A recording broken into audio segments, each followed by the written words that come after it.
банкны урт хугацаатай Саачи агентлагийн даатгалтай зээлээр Сэлэн аймгийн тариалан эрхлэгчийн бизнесийг дэмжин ажиллалаа.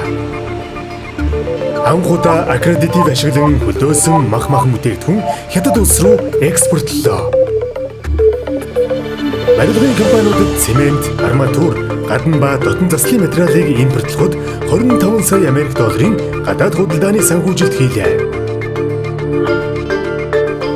Асемийн дээд хэмжээний уулзалтын үеэр зочдод үйлчлэх Nissan маркийн автомашин нийлүүлэх болон бусад ажлыг зохион байгуулахад дэмжин ажиллалаа. Монгол улсад анхудаа олон улсын e-mart сүлжээ дэлгүүрийг байгуулахад Голомт банк худалдааны санхүүжилтийн багц үйлчилгээг үзүүллээ.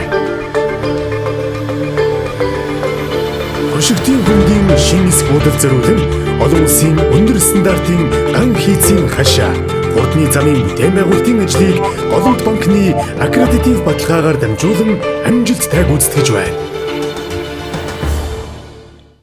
Монгол улсад анхудаа IMAX кинотеатрыг байгуулах төсөлд Голомт банк Канадын EDC санхүүгийн агентлагтай хамтран урт хугацаад хөнгөлөлттэй зээлийг олголоо.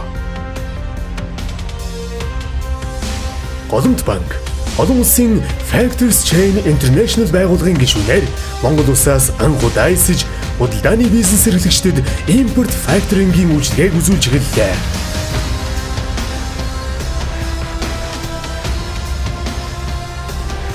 Дотоодын томоохон үйлдвэрлэгчдийн тоног төхөөрөмж, үйлдвэрийн хуучин шугамыг байгаль дээлтэй эрчим хүчний хяналттай технологиор шинжилэхэд Унгар, Итали, Герман, Чехийн банкуудын хөнгөлөлттэй нөхцөлтэй 20 сая Америк долларын санхүүжилт хийлээ.